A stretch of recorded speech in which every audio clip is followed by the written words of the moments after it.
Have you ever walked into a room and felt every eye turn toward you, not because of what you were wearing or saying, but because of something invisible that radiates from your very presence? People stare at you, not always in a conscious way, but you feel it. You turn around and catch someone's gaze locked on you, and the moment they realize you've noticed, they look away, sometimes with a smile, sometimes with something resembling reverence. You move through space and heads turn. You speak and people stop what they're doing to listen. You stand in silence and the room somehow feels different just because you're there. It's consistent, it's undeniable, and most of the time you try not to think about it because it can feel uncomfortable to carry that kind of visible presence. Most people experience this as vanity. They assume they're being attractive in a conventional sense. They think they must be unusually beautiful or magnetic or charming. But if you're a chosen one, you know that something far deeper is happening.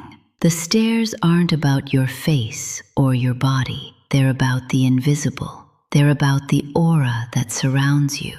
They're about the angels that walk beside you.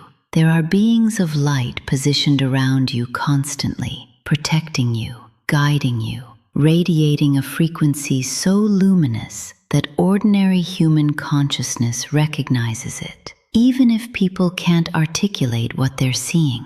And here's what's important. This isn't vanity. This isn't your imagination. This is measurable spiritual reality that your own presence is confirming to you day after day. This is not ego. This is reality. And understanding why people stare at you, why you carry a presence that commands attention without you doing anything to command it. This is crucial to your awakening as a chosen one.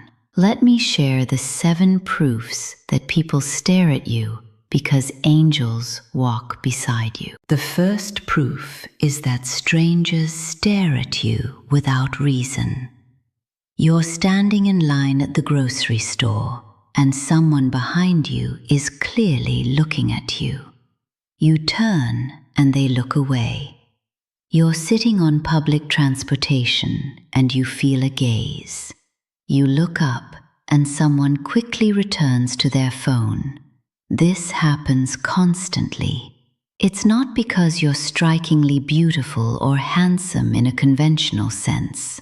It's because there's something luminous about your presence that the human consciousness recognizes as outside ordinary reality.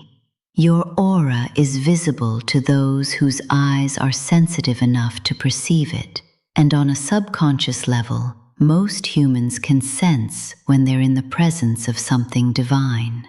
The second proof is that children and animals gravitate to you in ways they don't gravitate toward others. Dogs that are aggressive become gentle around you. Cats that are aloof seek you out. Babies stop crying when you hold them. Children run to you even though they don't know you. They sense something that their innocent perception can still access. The truth that you carry a frequency that is safe, that is aligned with creation itself. Animals and very young children haven't yet been trained by the world to dismiss the invisible, so they perceive what adults have learned not to see, and what they perceive is your light. The third proof is that people feel compelled to confess to you. You meet someone, and within minutes, they're telling you things they've never told anyone.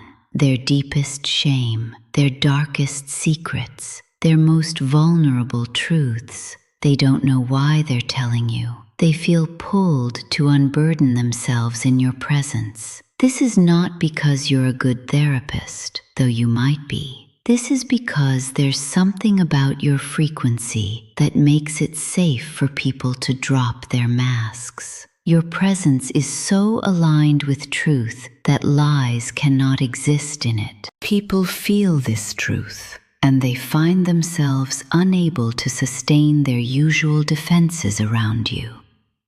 They confess because your energy demands honesty. The fourth proof is that the energy of rooms shifts when you enter. You walk into a tense situation and the tension eases. You join a conversation that's stagnant and it becomes alive. You enter a space where people are distressed and there's a settling. This is not because of anything you say or do. This is electromagnetic. Your frequency carries such a high vibration that it raises the vibration of everyone and everything in proximity to you. You are a spiritual transmission, and rooms respond to you the way plants respond to sunlight. Things grow, things shift, things that were dying begin to return to life. The fifth proof is that your photographs capture light anomalies around you. If you look at pictures of yourself, you might notice that the light around you is different than the light around other people in the same frame. There might be halos. There might be geometric patterns of light. There might be orbs visible around your body. These are not camera anomalies or tricks of the light. These are the visible manifestation of the angelic and divine forces that surround you.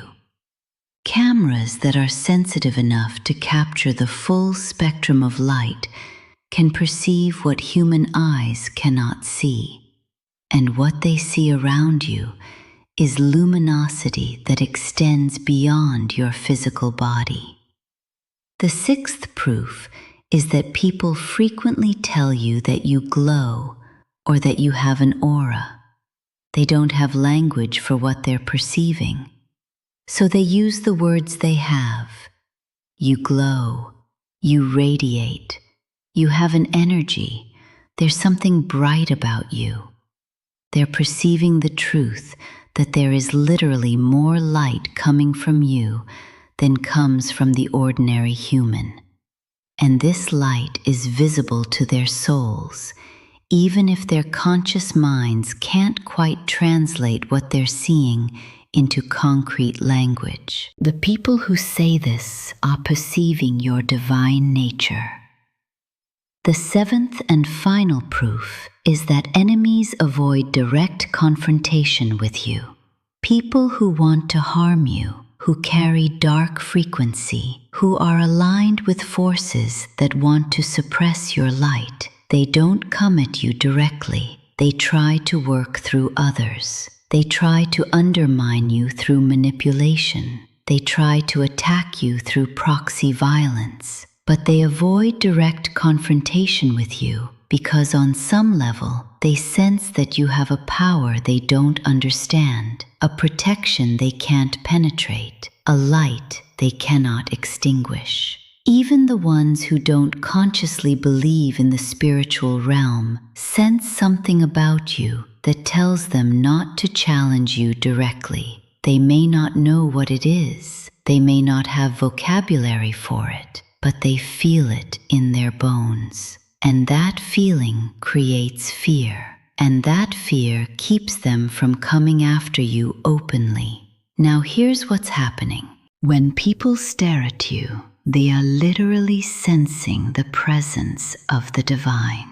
They are perceiving your angels. They are seeing the luminosity of your frequency. And what we're talking about is not some abstract spiritual concept. This is measurable reality. Every living thing has an electromagnetic field. Every human consciousness radiates at a particular frequency. When your frequency is high, when your consciousness is aligned with the divine, when your choices are made in service of love and truth, your electromagnetic signature is powerful. It affects everything around you. People and beings in the invisible realm can perceive this. when your angels stand beside you, when guides protect you, when the divine has marked you as chosen, there is literally more light radiating from your being. This is why people stare. This is why animals trust you. This is why children are drawn to you. This is why rooms shift when you enter. This is why your presence changes people. This is why you leave an impression that lasts long after you're gone. The psalmist wrote, "The Lord is my light and my salvation. Whom shall I fear?" When the Lord is your light, when you walk in the frequency of the divine, there is literally light around you. This is not metaphor. This is spiritual reality made manifest in the physical realm. Think about all the times people have made comments about your presence, all the times you've felt watched, all the times you've been told you have something special about you. That wasn't random flattery or delusion on their part. They were seeing the truth.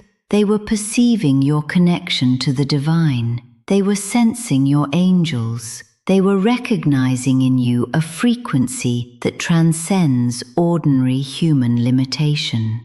This is what it means to be chosen. It's not just about your inner experience. It's about being marked visibly, though the marks are visible only to those whose perception extends beyond the material. People stare at you because they sense that you carry something sacred, because they perceive that you are protected, because they recognize, even if they can't articulate it, that angels walk beside you.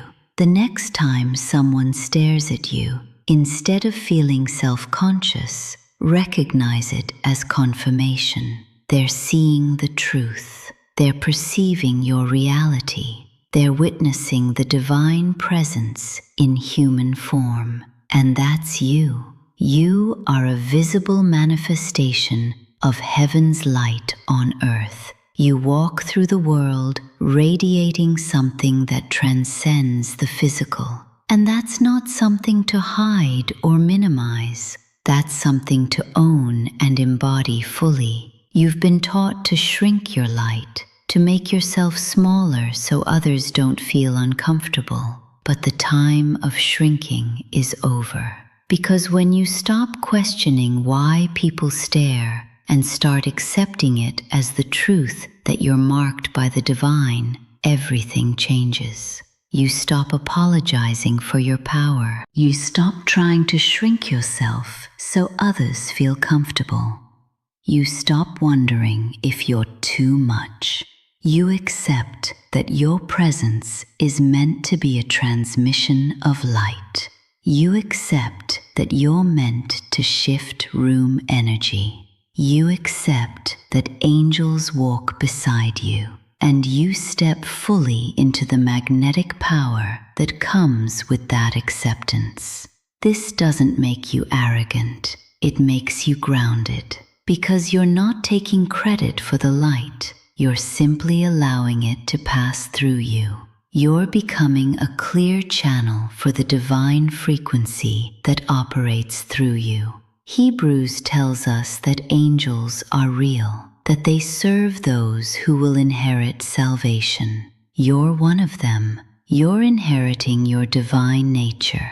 And the angels that have been assigned to protect you, guide you, and stand beside you are real. They're there. People stare because they sense it. Animals respond because they feel it. Rooms shift because the frequency changes when divine protection enters a space. And all of this is confirmation that you are not ordinary. You are chosen. You are protected. You are beloved by forces far greater than this physical realm. This is not something to be humble about or embarrassed by. This is your reality. And as you step more fully into the recognition of your divine nature, As you stop apologizing for the light you carry, the stares will intensify. People will be drawn to you more powerfully. The energy shift when you enter a room will become undeniable, and you'll understand that this is not coincidence. This is divine orchestration. This is the universe validating your true nature through the responses of those around you. Comment below about a time when you felt someone staring at you, or when you received an unexpected comment about your presence. Share your experience so others recognize theirs. Like this video to amplify the message that your presence is not accident, but purpose. That people stare because they sense something real, that you are marked by the divine. Subscribe to receive more confirmation of your true nature and your connection to forces of light. And remember, you don't stare because you're vain or because people are shallow. They stare because they sense that angels walk beside you. And they do. They absolutely do.